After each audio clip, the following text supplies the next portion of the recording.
What's essential, I think, is that you have to be unafraid to grow. Do not fear change. Be afraid of never changing. Artist Dan Macaw.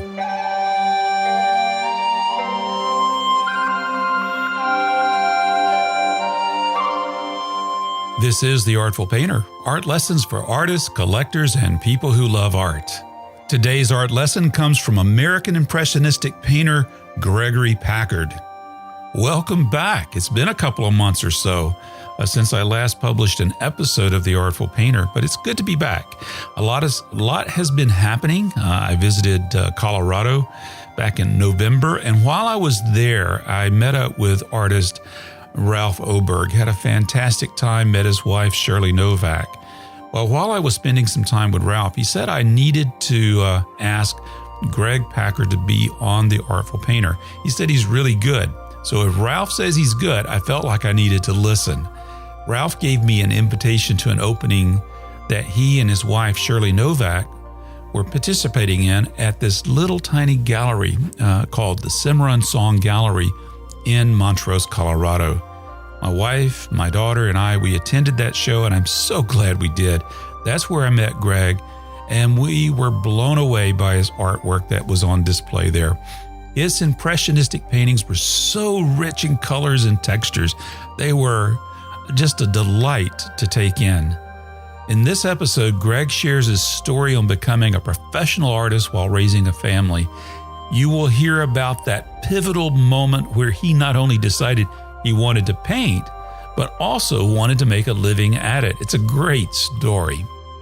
Greg fell in love with impressionistic painting. He likens it to capturing a fleeting moment in time. He feels his job as a painter is to preserve the emotion of that ephemeral memory. Indeed, viewers of Greg's paintings respond viscerally to his lyrical, poetic paintings. My name is Carl Olson, and this is The Artful Painter.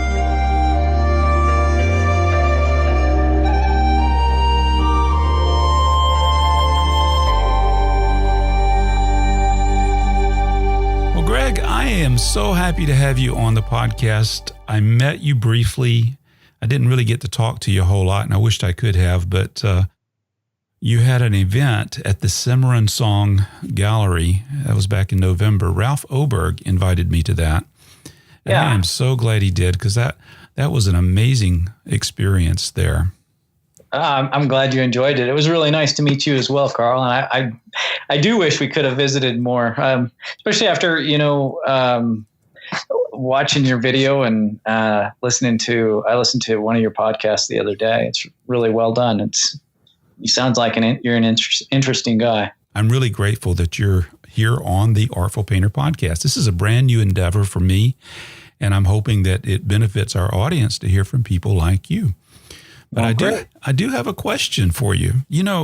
As I go through life, I've seen so many people express themselves creatively in so many different ways. Like there are musicians, there are poets, there's writers, there's sculptors and potters, and so many different ways to express ourselves creatively. Photographers and filmmakers, but you chose painting to express yourself creatively. And I'd like to get the backstory on that. Why did you gravitate toward painting?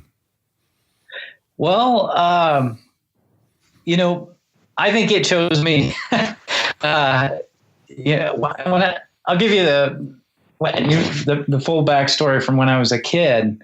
I didn't paint as a kid. I grew up drawing a lot. I was pretty adept at drawing. I loved to draw. I was the kid in class that could draw. And it was one of the few things that I had skills at or skills with. And I just loved to draw as a kid growing up. And I drew photorealistically, which is odd because I don't paint that way. I don't paint in a tight manner, but I did draw that way. I'm the youngest of 8 kids, so I was raised by a single mom. We didn't have a lot of money. And oh, wow. Drawing was just something I would pass the time with. But I never believed you could make a living at it or anything. And I just really didn't know what I was going to do after high school. And I was I was going to go into the military, and I ended up not. But when I finally did get a college degree, it took me 8 years to get an English degree. I was one of those kind of students, but I was working at an electronics firm in Boise, Idaho, where I grew up, and I was downtown killing time for a meeting, and I just went into a gallery because I still at that time loved to draw, and I was still drawing, and I saw a painting that I liked, and the guy that was manning the gallery said, "Oh, well, that person's teaching a workshop." And I didn't really know that professional painters taught workshops. I thought that you had to go to I wanted to go to the art center in Pasadena. In fact, I did apply, and they turned me down. I applied for their fine art program, and they turned me down. It wasn't their illustration program, which is probably what I should have applied for. But nonetheless, they turned me down, and it was probably a blessing because the cost was is very high. But how did you feel when they did that, when they turned you down? Well, I mean, now you felt defeated, but you picked up the pieces. Yeah, but it worked out because when I found out that artists taught workshops, after that gallery, when I found out that guy taught a workshop, I signed up on the spot, and then I went into another gallery. I still had another 20 minutes or so to kill, and another artist that I really liked. That I didn't know these artists, but I just liked the work that was on the wall. Was teaching a workshop the very following week of the other artist. So I signed up for that one. So I had 2 weeks vacation a year with the job that I had, and I used them both for workshops. And then after taking those 2 workshops, I was hooked on painting, and it was a whole different kind of painting than the drawing that I was doing. The drawing that I was doing was fairly restrictive for me. I say restrictive because I was good at making it look real. I mean, I could make it look just like a photo. I could make it very realistic, very convincing.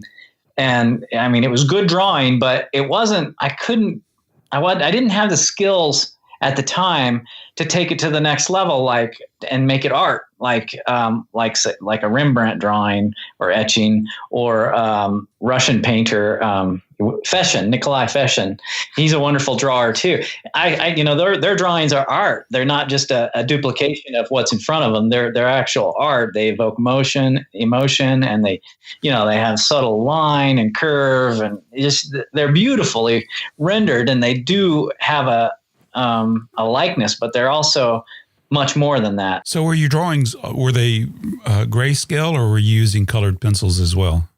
They were mostly grayscale. I did a few pastels and things like that too for fun, but Mostly they were just grayscale drawings, and they were good. I mean, but I didn't feel like I at the time, and I didn't at the time. I didn't have the skill set to take them to another level, and I may now, but I don't draw anymore so much. I paint now. And then what I was getting at is that the painting in those workshops was freeing. They were looser type painters. It just opened a whole new world for me, and I was hooked. It made it really exciting again. Who were the artists that conducted those workshops? The first one was Robert Moore, and the second one was Delbert Gish. Oh my goodness, you got off to a good start. Yeah, absolutely. And they're both really wonderful painters and wonderful teachers. And they were both heavily influenced by Sergei Bongart, who was an amazing painter. Both those guys were heavily influenced by Sergei, as were a lot of the better colorists in America today. He had a major impact at that time on a lot of painters. And Del, he studied directly with Sergei. He was his assistant. And Robert, he didn't study directly with him, but studied with a lot of the painters that did, like Dan Macaw is who taught Robert color and Impressionism. And those types of painters are the ones that I've been drawn to ever since I got into painting. You mentioned Dan Macaw. I don't hear a whole lot of people mention it, but it may be just because I'm a beginner at this, and it's my circle of acquaintances and friends and professionals, and but I bought one of his books back in I think it was early 2000, I guess. I was just drawn to it, and I've always loved his work, and of course now you can't get that book. It's If you go on eBay, it's like $150. I don't know if people get that or not, but wow, that's a great book. Is that his instructional book? Yes. Mm-hmm. Yeah, I have that book. It's a good book. Hang on to it. So Dan Macaw, he was wonderful. He is a wonderful painter, and he did something that was really unique in the time that I got to learn about him, and that was he was selling at galleries that were traditionally Western art galleries, such as Trailside and places like that, and among artists that were very Western in subject and just the art they showed. But he was painting, women on the beach, like Soroya, with their daughters and their babies, and these really colorful scenes, beach scenes that, there wasn't really a market at that time for those types of galleries, but he kind of created it and just carved out his own niche in those markets. And I thought that was really cool. And guys like him and John Asaro and, sort of in the legacy of Soroya, I would suppose, but. Yeah, it's interesting to watch Dan's career because he's gotten even more abstract. Yeah, very much. Yeah, but it's very beautiful. Why do you think? Yeah. Why do you think you were drawn to that impressionistic loose style of painting? I don't know. Honestly, I don't know. But I was sort of bored with the pencil drawing, and I think part of it was because I couldn't take it to the next level, or I didn't realize I couldn't. But in reflection, I think that was it. I thought I was drawing well. I just got bored with it, but in retrospect, I think it was because I couldn't take it to the next level. And then the Impressionism, at least in executing it, it felt freeing to me. When it was just unconstrained, and I just loved that. It was, and the color, I'm so drawn to the color. It's just beautiful. And so even when I would look at magazines, art magazines, I would look at like, Edgar Payne or, Wendt or some of those California Impressionists that I just love their work. And of course I've always loved Monet's work and I really love Van Gogh's and Pissarro's and all those traditionally impressionistic, the originals, Yeah. Well, you can have 1 billion books about Monet and never get tired of it. It's true. And the difference between the originals and the books is immense too, but they still look good in the books. But then you see an original, like one of the cathedrals or the haystacks, and they're just unreal. They're just spectacular. The last time I saw Monet in real life was in, my wife and I were in Vienna. It was fantastic to be able to see that. Yeah. I don't get to do that enough. I would love to be able to visit. Well, I don't either, so I wished I could. But, I think it's interesting that you started off doing, as you said, photorealistic renderings with pencil. And I think you probably did pick up a powerful skill with that, and that is drawing, and that shows in your paintings.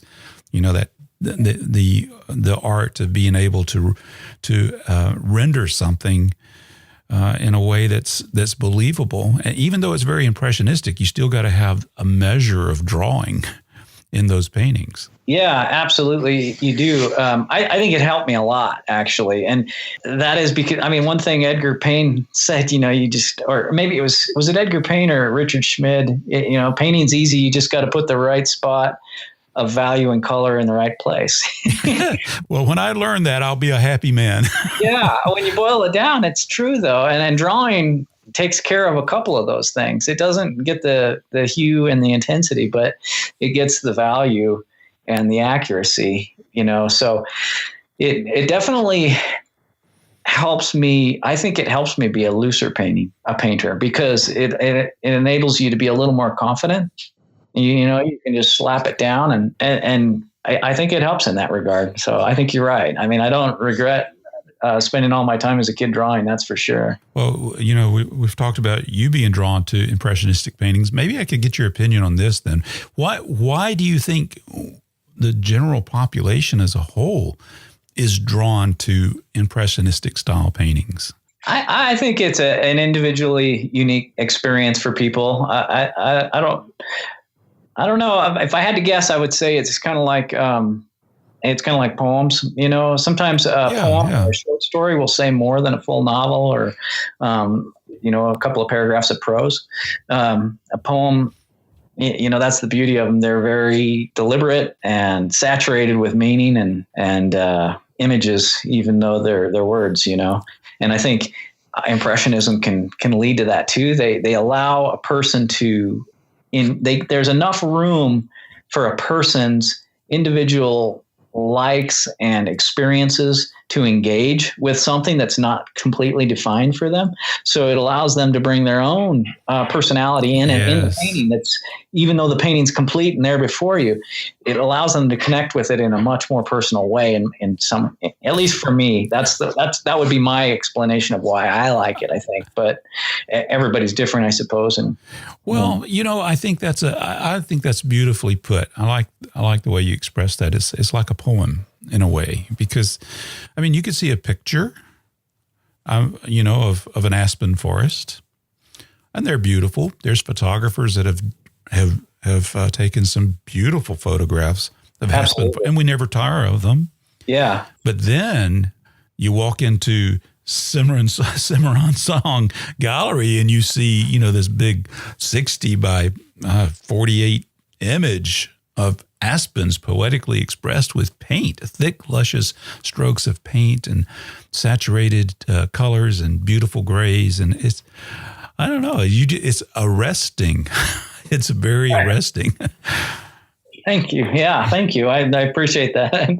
I feel the same way with paintings that strike me. Not that I haven't loved really highly realistic, more tightly rendered paintings. I have, but in general, I respond more to ones that have a little more room for me to interpret and inject my own meaning and context and things like that, imagination into. So.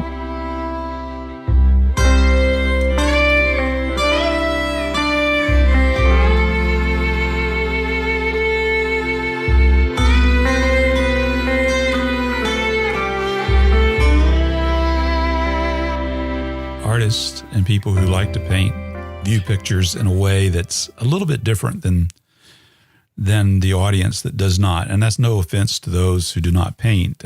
But I find myself leaning in.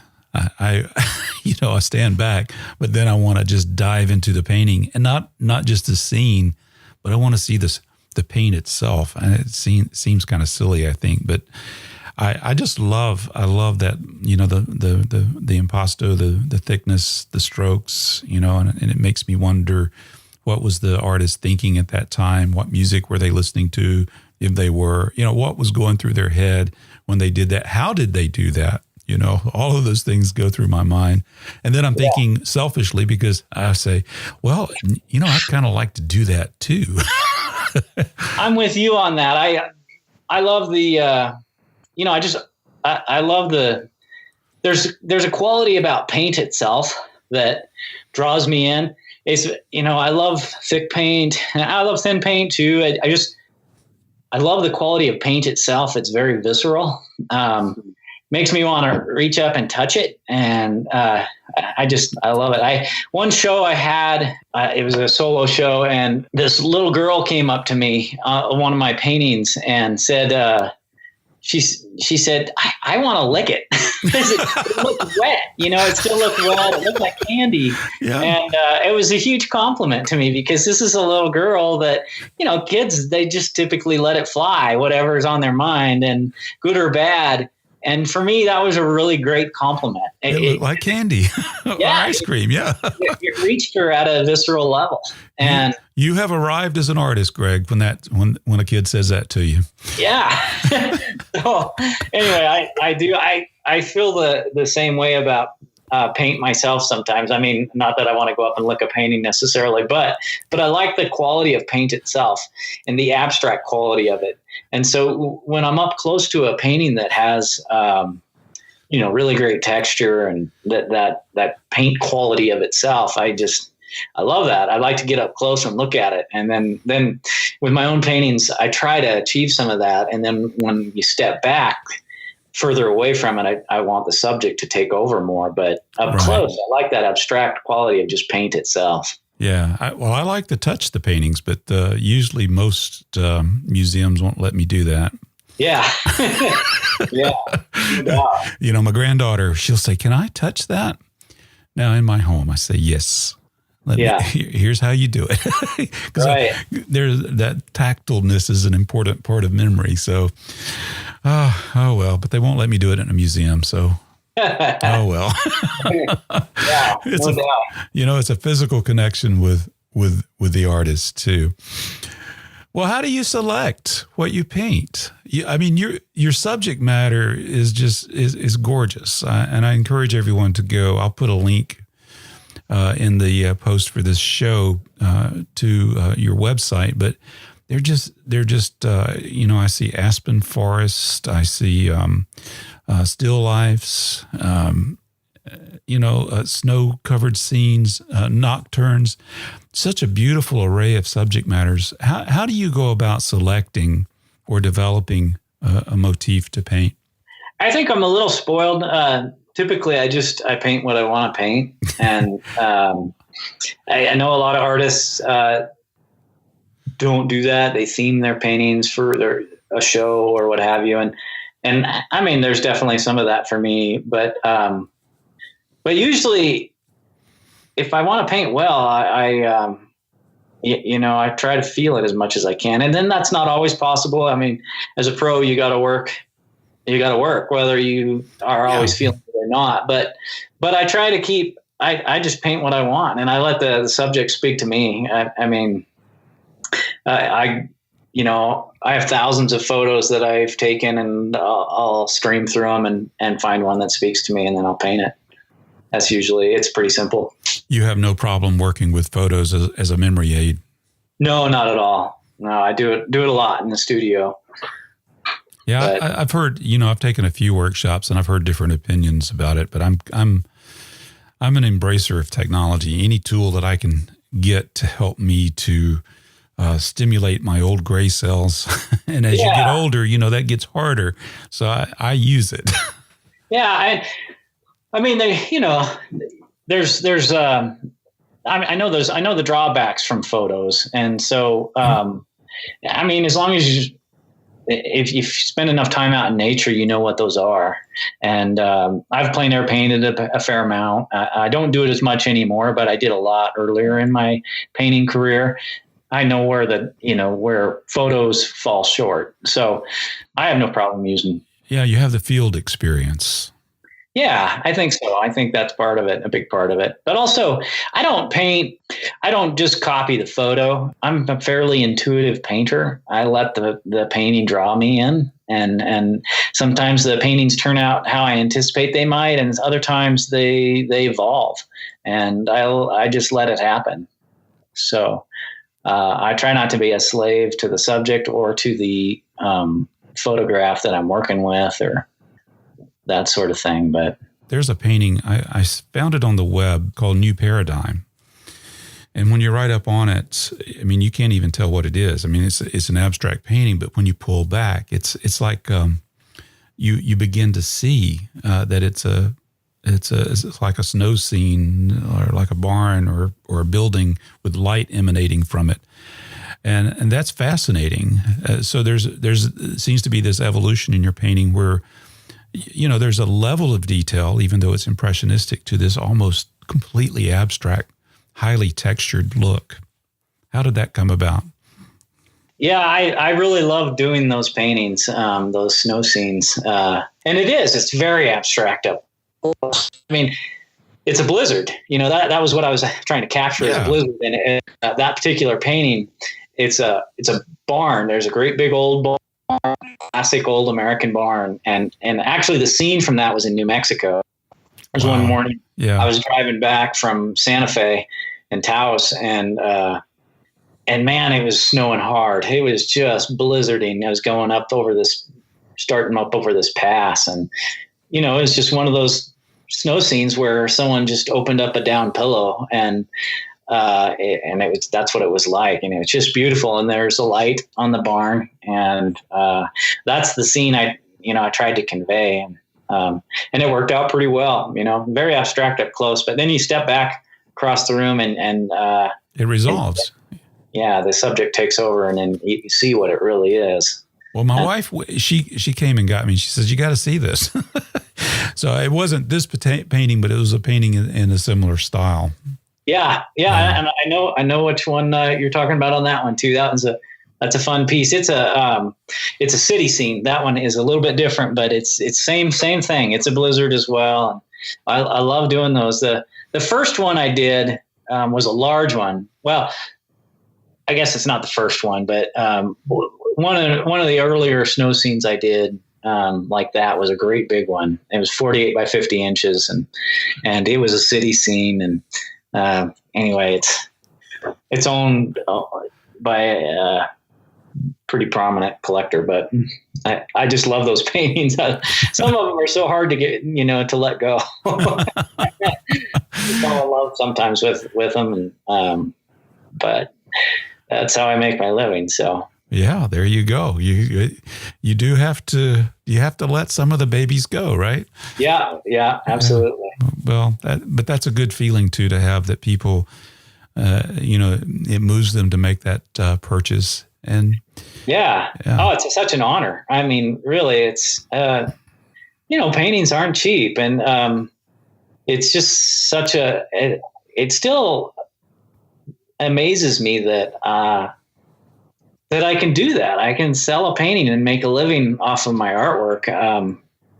I don't think I take it for granted. I still just am in awe by that idea that I can do that. And then furthered by the idea that some of these paintings are, purchased by people that will probably make them stick around a while. And the idea of that is really kind of blows my mind a little bit. It makes me feel pretty, I don't know how to phrase it. It's such an honor to get to do this for a profession. Not a lot of people get to, and it's not that it's not always easy. Sometimes it's actually pretty darn a lot harder than people might imagine, especially when, the economy's bad or, sales aren't strong. It's a lot more stressful than people might think, but overall it's just such a great way to spend your life, and to be able to do it, and to have a family in the process, and good marriage. And I feel I'm a fortunate and blessed person. When you went into those first two workshops those years ago in Idaho, did you at that time think, maybe I could do this for a living? When did that genesis of an idea of saying, I could get some income from doing this come into your mind? It happened in the first workshop. It happened in the first workshop. It was a working man's way to learn how to paint, to sort of take art school. And you end up doing the work on your own, mostly after the workshop. But it's funny you asked that, because in regards to when I decided I wanted to try and make a living out of painting, there was a distinct moment. I remember it very clearly. I was at the first workshop I took with Robert Moore. Me and his assistant were riding in the front seat of his little pickup. It was like a Nissan pickup. We were either going to paint or coming back from painting back to his studio. And I just remember seeing how it worked, how Robert was doing it, and he was raising a family with it. And I felt like I had the ability to do it. I didn't have all the skills to paint yet, but I thought I could do it. I mean, with my skills that I grew up honing with drawing, and I did take a couple of monochromatic painting classes in college, and one of them was a portrait and figure painting class with a guy that had just graduated from the art center. Good. And he was a really good teacher.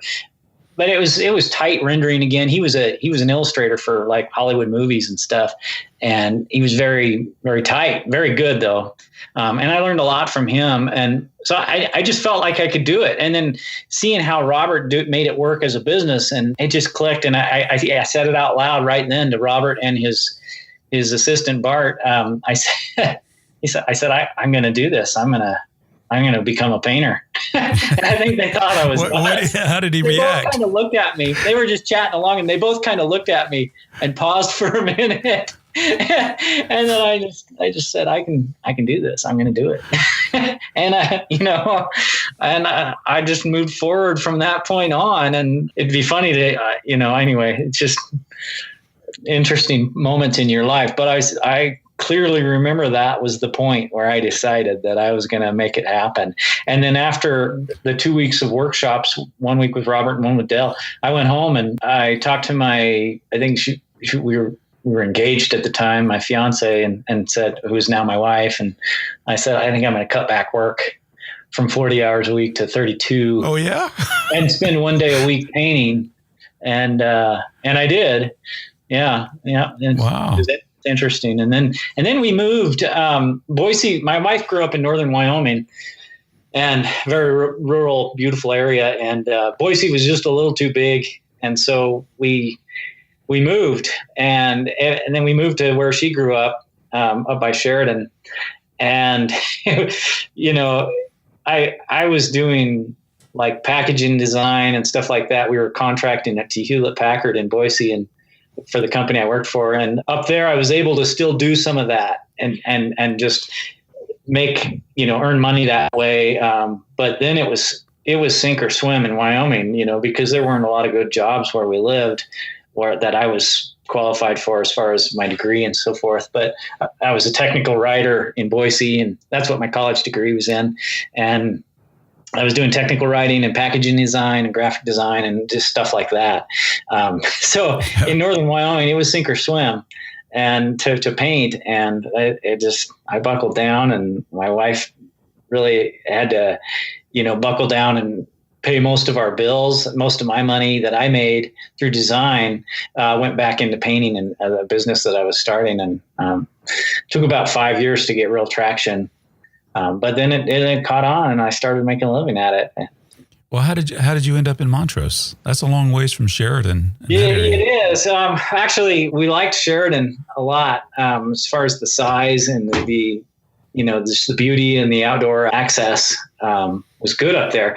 And Montrose is very similar, about the exact same size town. And the beauty here is, spectacular. You've experienced it firsthand. There's so many, you got the beautiful desert, you got the beautiful San Juan Mountains, you got the Black Canyon of the Gunnison, and it's all right here, right around us. And the weather's fantastic, and every season's got its full season, but they're all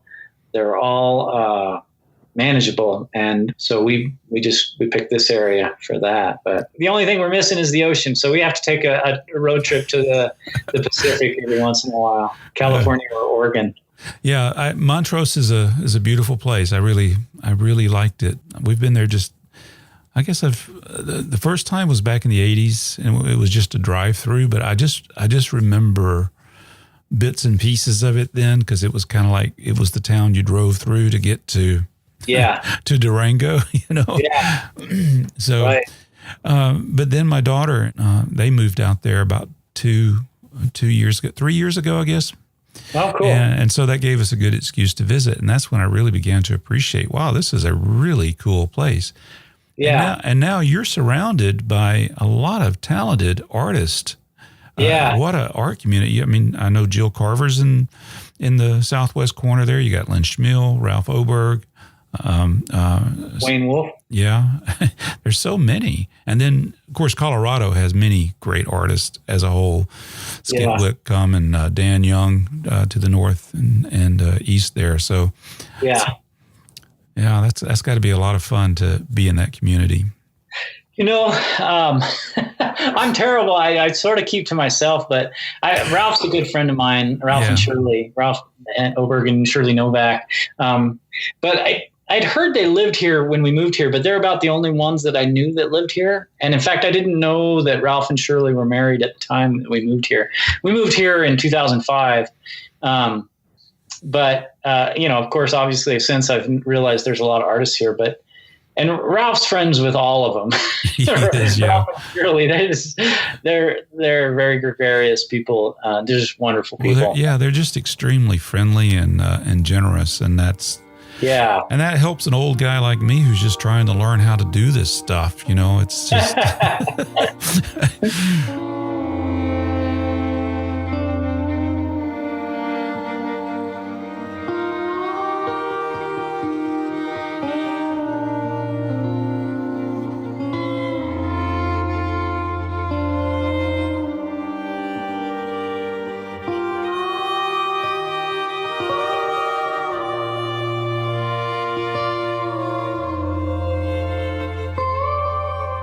So you made the decision early on when you took your first workshop. That's pretty audacious. And so now, so we fast forward a few years, and here you are. You have your own gallery, and I'm really curious about how that came about. You know, the decision to create your own space to display, well, not only your work but selected artists in the area. Yeah. Well, it wasn't. Hey, you might think I'm funny for saying this, but it wasn't really planned out. It was sort of a spontaneous thing. Well, that's the way artists are, right? Yeah, sometimes. But we just gone through. You know, we bought the gallery or the building 3 years ago, and we were still sort of in the Great Recession. You know, it was not clear whether we were coming out of it or not yet. The economy was still dicey. Art sales were still difficult. And that period of time from about 2008 to, probably about at least 2013, 2014. I mean, it was tough. I certainly did okay through it, but there were years where it was a real struggle. And I lost 3 of my very best galleries. They closed down, Scottsdale, San Antonio, and Telluride. All 3 of those galleries, and Scottsdale Fine Art, Greenhouse Gallery, and Obi Joyful and Telluride, they all closed down during that time. And they were the ones that were representing you at that time, is what you mean? Yeah. And I mean, they weren't the only galleries, but they were 3 of my best. And you lose that kind of income, and it's not just the income. That's one thing that obviously you need, but it's also the relationships that you develop with those galleries and that you established. And, it takes a while to gain traction in a gallery and really start making sales. At least it does for me. And I lost all that during, 3 of my best galleries. So it was like starting over in the Great Recession with galleries and so forth. And I've since regained my footing, but about the time we bought that building, I had a very successful show. I was very fortunate to be the featured artist for the grand opening of the Brenton Museum, a brand new building and wing on the Brenton Museum. And it was a really beautiful venue. And I got to be the first artist after they opened it. Nice. And that was in 2015. And I had a very successful showing, and it was the biggest show of my life. And I worked really hard for it. And it worked out, fortunately. Thank goodness, because I put a lot of eggs in that basket. And it was a tough time. My wife was born with a heart condition, and she had just that same time, right, the very month of that show, she had to have her 3rd open heart surgery. And oh my, so it was a really stressful period. And but it worked out. And my wife is doing wonderful, by the way. And well, I'm glad to hear that. Yeah. With the money from that show, that was the first real money I made during the Great Recession that was of significance, and first really good year I'd had. And so we had some money. And then in 2016, late 2015, I guess, the economy was still struggling. And but because of it, real estate was depressed, and especially commercial real estate. And here in Montrose, this little building came up for sale on Main Street, and it was really run down. I mean, the building hadn't had anything done to it in 50 years. It was trashed, but we got it for a really great price, and we decided to buy it. And we were trying to talk about, my wife's a business owner too. She owns a small, she's a physical therapist, and she has her own little clinic. Wow. And okay. Just good. Just her, that it's just one gal operation. And she now has she does now have another gal working for her on contract, but no receptionist, nothing. It was a really small operation, but it's been great for her as far as autonomy and stuff, but I digress. But anyway, we were thinking, well, we could put your office in it, your clinic in it, or a gallery. She had a good spot for her office. It was pretty affordable at the time. But decided, what the heck? It's perfectly laid out for a gallery. I didn't have to move walls or anything. I just had to really redo the walls. I mean, sheetrock and flooring and everything. But the gallery, it has 4 rooms, 3, you saw it, 3 living rooms and a bit main room. And then what was the kitchen. And I don't know if when you were there, I put new lights in it. at one time, and now it's a gallery room too. So the upstairs is laid out perfectly, and it has a basement. It's got low ceilings, but it's got great. A basement? It's got a basement? Yeah, that building, I don't know if you knew this, but that building's over 100 years old. It was built in 1910. Wow. And so... Well, I got to tell you, I mean, when I first drove by it, I said, that's a small building. But then when you go in, the way you've got it set up, the artwork was beautifully displayed. It was really just right. It was great. Well, thank you, Carl. I appreciate that. The idea I had for it was, I thought, well, I'll just do my own work, show my own work here. And part of the appeal to me after going through the session and losing several galleries is that, well, I don't want to be so dependent on other galleries. I don't want to have to be that dependent on them. So I thought, are you represented by any other galleries at this time? Yeah, absolutely. And thank goodness, because my gallery, we don't get a lot of business. Montrose isn't ready for that yet, but it's mostly a real estate investment at this point. Well, that's a good way to look at it. Yeah. Yeah. At some point I would like to, be able to bring more artists in. Right now there's 4 of us, and it's myself, Ralph Oberg, Shirley Novak, and Julie Hutchison. And I would like to expand that at some point and bring in artists from out of state and things. But right now I don't want to take the time commitment to ship paintings back and forth when there's just not enough sales to justify it. But my idea for the aesthetic of the gallery was, I wanted to make the building as nice as I could, which I felt like we did an adequate job. And I wanted it to be able to hang paintings like a museum does, where they're not stacked all over each other, and give them room to breathe. And I feel like we're pretty successful with that. It is like unlike a lot of other galleries, where there is room for paintings to just be their own painting on the wall, and you can have a mood in a room, and that's rare in galleries. And the reason is because galleries are very expensive to run, and the real estate that they're in is very high dollar, and so they've got to show more paintings. This may sound kind of strange, but I mean, one of the things that attracted me and my family to the gallery is the fact that you did have rooms. It was like, these are little places. You don't see the paintings right away, but you go into a door, and so now you have a new set of discoveries, if you will. And so each room was like going into a new place to discover. I don't know how to say that. It may sound silly to folks, but I liked it. I didn't sometimes you go into a place and you see everything in one great big room, and that's great, but sometimes you kind of that's an overwhelm of the senses. Yeah. Yeah, and it's like a museum. It's fun to go into different rooms. Yeah, this is that on a much smaller, less ornate scale, but that's the general idea that I was after. And you can't do that in another type of gallery, but in this, where it's my own, and I don't have to bring in a lot of revenue from it. It's just kind of a fun experiment, and. Well, how do the other galleries feel about you having your own gallery? Does that create some strain on the dynamics, or is there a positive aspect to it?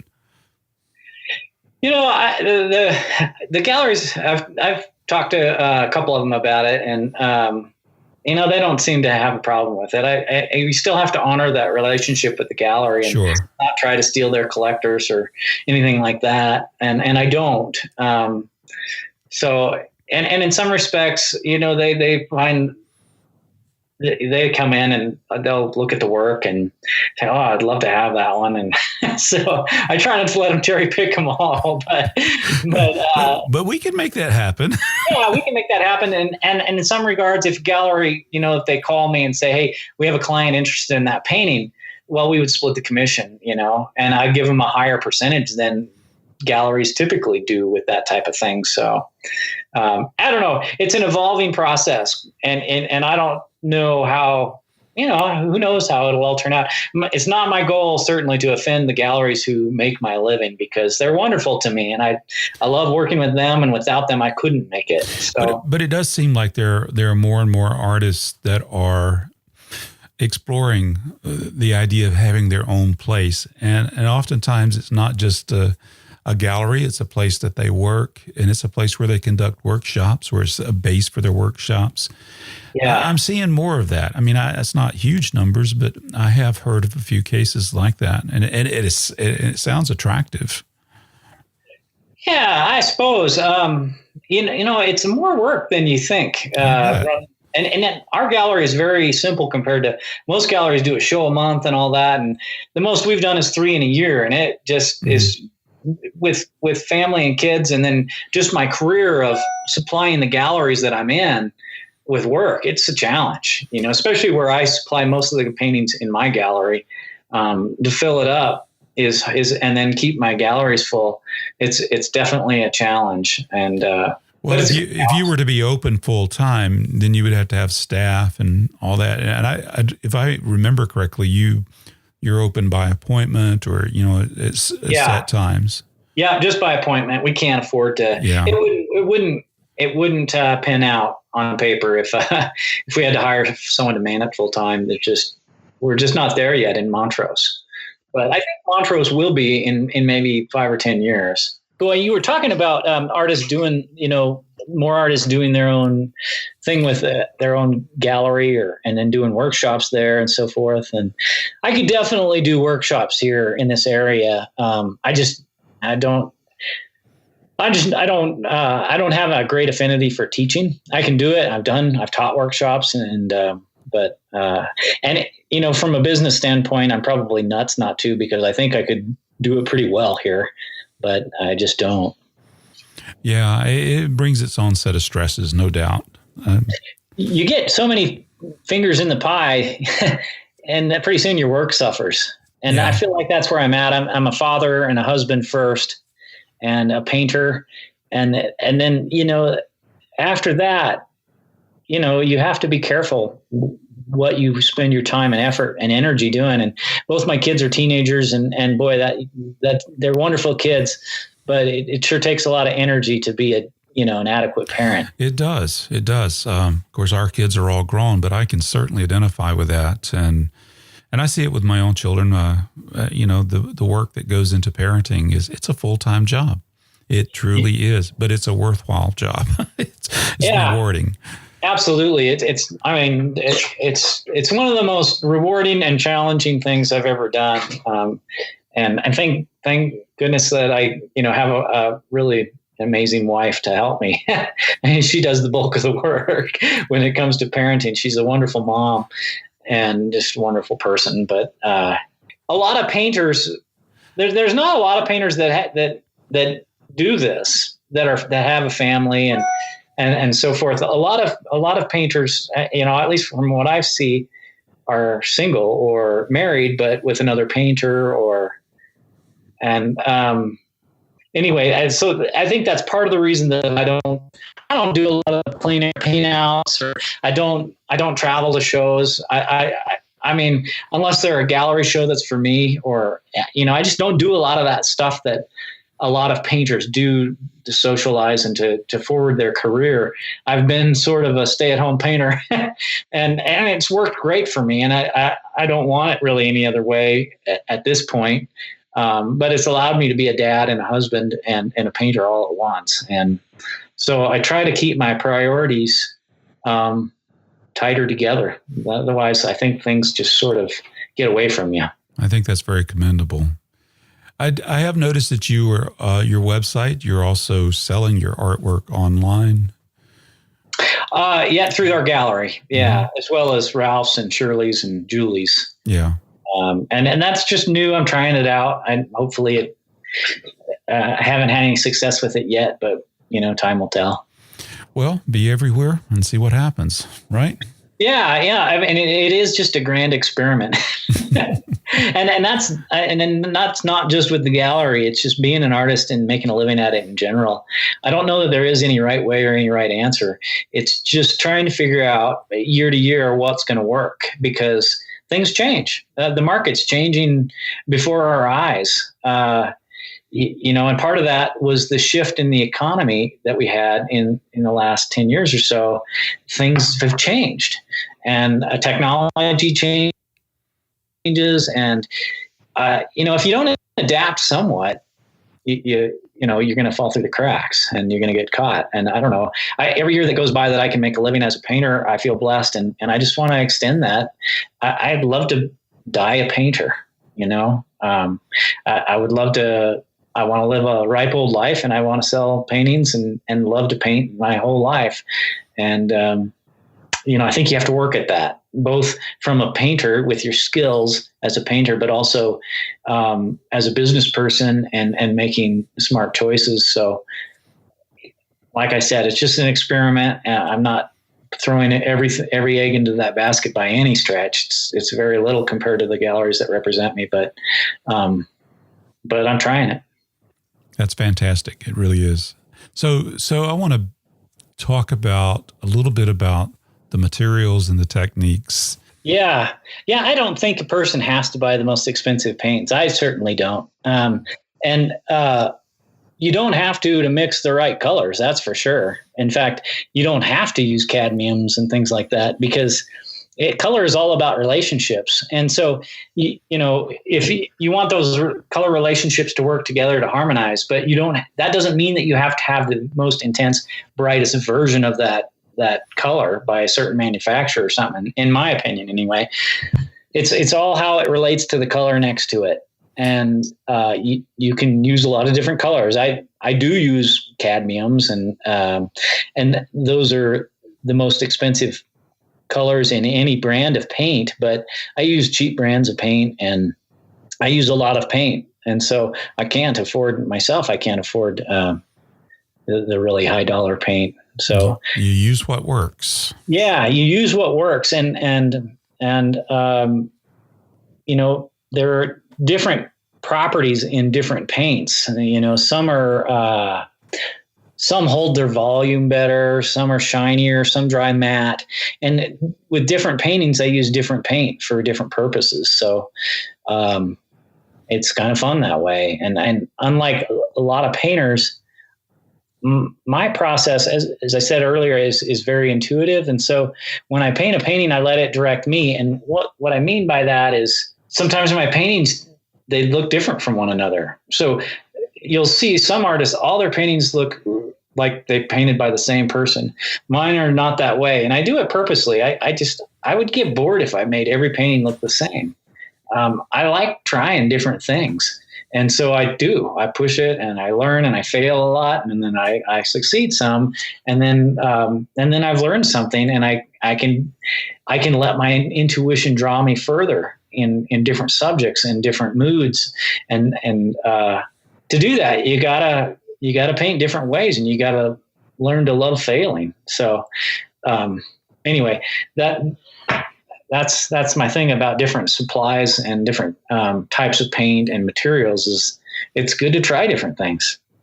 Yeah, I think that's wise. That's what if you look in my drawers in my studio, I've got all kinds of different brands, because I try, and I'll take little pieces of cardboard and take the same color from 5 different manufacturers just to see how they compare. And it's amazing the differences there. Yeah. So you have to do a little bit of experimentation. Of course, that experimentation can be expensive too, I know.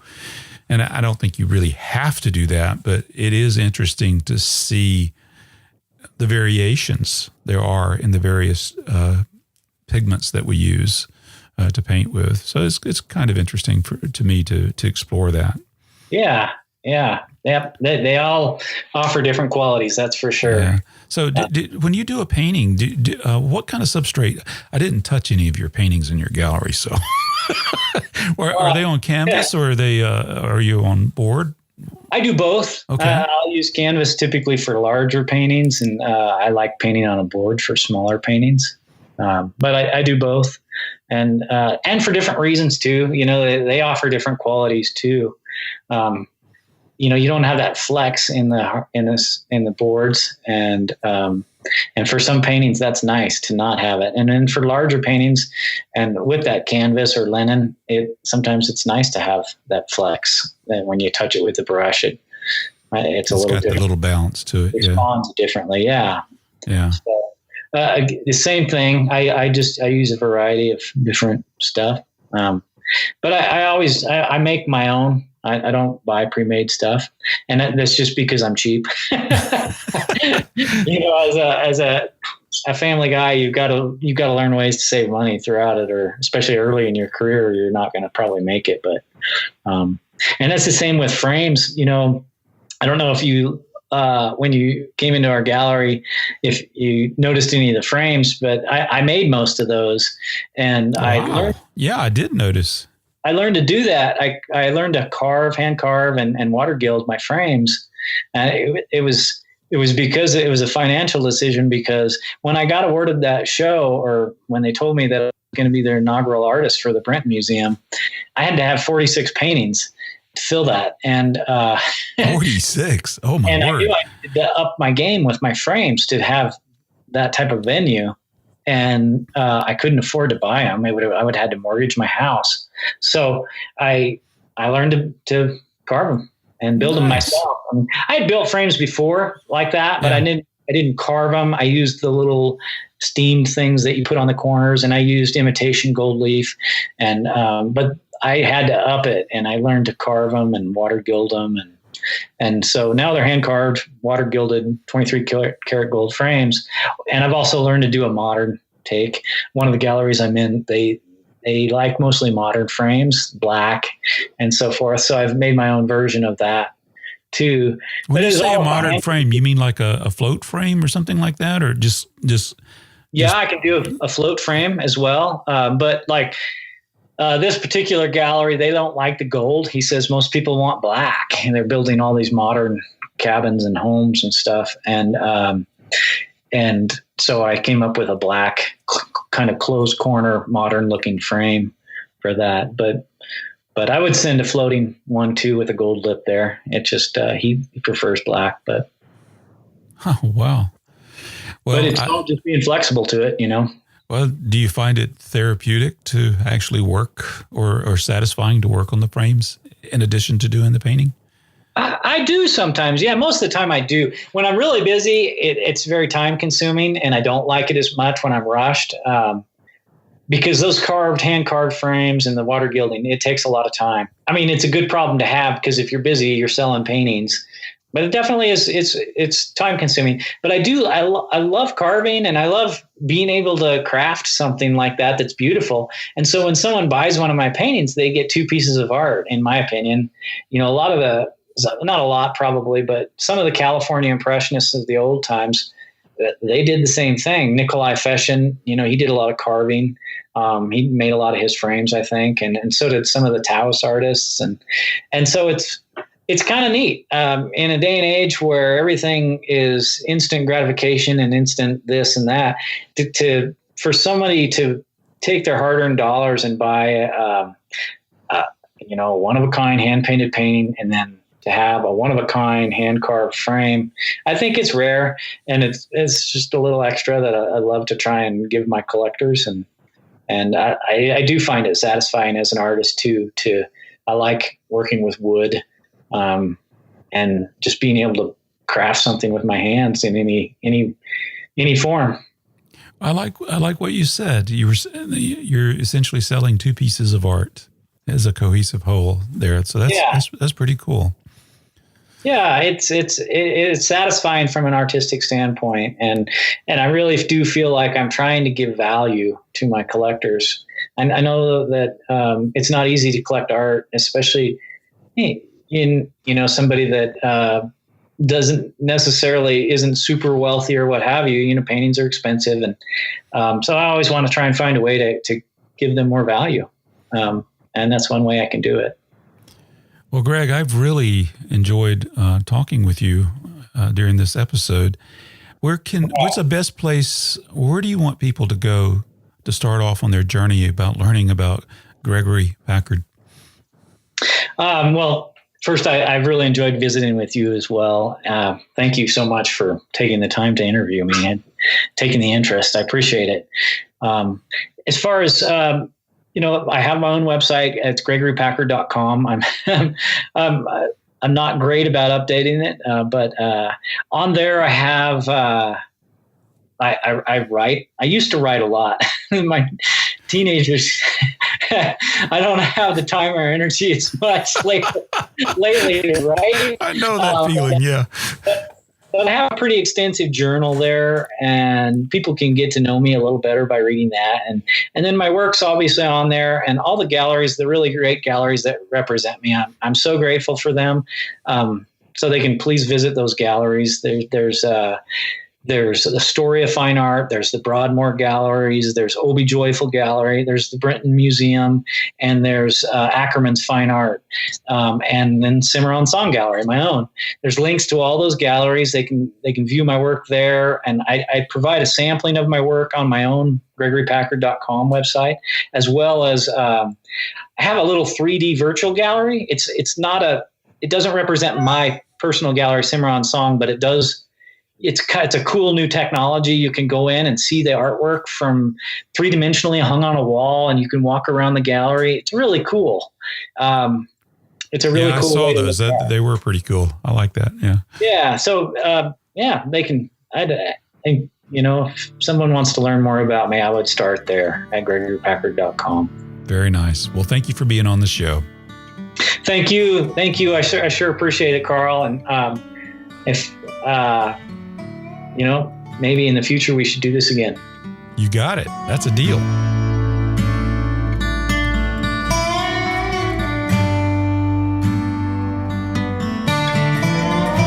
Thank you for listening to this edition of The Artful Painter. To make sure you don't miss a single episode, go to my website, carlolson.tv, or you can go to theartfulpainter.com. Either URL will take you to the same place. And there's a little form there where you can sign up for my email newsletter. And that way, each time a new episode comes out, you won't miss it. So I encourage you to go do that. And I do love hearing from you. For example, David left this comment regarding the episode, which was actually episode number 1 of The Artful Painter, which featured Ralph Oberg. He says, I literally just picked up brushes in the past week to learn to paint and came across your podcast. This episode and the next 2 I've listened to so far are excellent and seem targeted right at me. Love how well you engage with these artists from a novice but informed perspective. I found the discussions inspiring, instructional, and fun. Thank you. Oh my goodness. David, my job is done. Thank you so much, because that's exactly what my intention is. I want to learn. And the way I learn is by asking questions, and then I want to share what I learn. So, the guests are the experts, but it's so much fun to listen to them. So thank you for that. You just validated the whole premise of my show here. Another comment came in. This is from Sand Dollar Studio. This was the episode featuring Jill Carver. They say, excellent, Carl. Every painter, no matter their experience level, should listen to this. Jill certainly provides exceptional advice and observations. And I totally agree with that. I would like to take a workshop from Jill. I would. Okay, let's see. This one is from, I can't even pronounce the name. That's the funny thing about the internet. Everybody has these aliases sometimes, so I can't even say it's Mr. J. Kirk, 3436. He says, I assume it's he says, super outstanding podcast. And he goes on to say, keep up the good work. You have an outstanding radio voice and super production sensibilities. There's something about listening to a voice-only podcast that's so unique and relaxing with no video distractions. I just love it when you cut into short snippets of music. Truly, it sounds like something produced by NPR. Oh, I love that too. And you make a valid point there because, I watch a lot of videos on YouTube, but let's face it, how often do we get to the end of the video, right? I mean, you got to sit there watching the screen, and it seems counterintuitive because painting is a visual art, so you do want to see it, and I think it has its place. But sometimes I just want to listen, and I'll find that I will listen to an hour-long podcast much more readily than I will watch an hour-long video. Now, never mind that I just put out a video that was about 45 minutes or so long. But anyway, great. I really appreciate the comment. Kimberly Bradford says, just refreshing and inspiring. I just started painting. I feel alive when I create a painting. I can't wait to get good. You know what, Kimberly? You're on the way. And you know what? I can't wait to get good at it too. So we're on that journey together. Then Richard says, wow, such honesty, great talk. Really enjoyed. Thanks, guys. And that's both of those comments were in connection to the podcast that featured Andrew Tischler. So anyway, I appreciate all these comments. Keep them coming, whether you leave a comment on YouTube or on my blog or send me an email directly. That's fine. Doesn't matter. I appreciate it. Thank you for listening to The Artful Painter. Now it's your turn. Go out there and paint something amazing.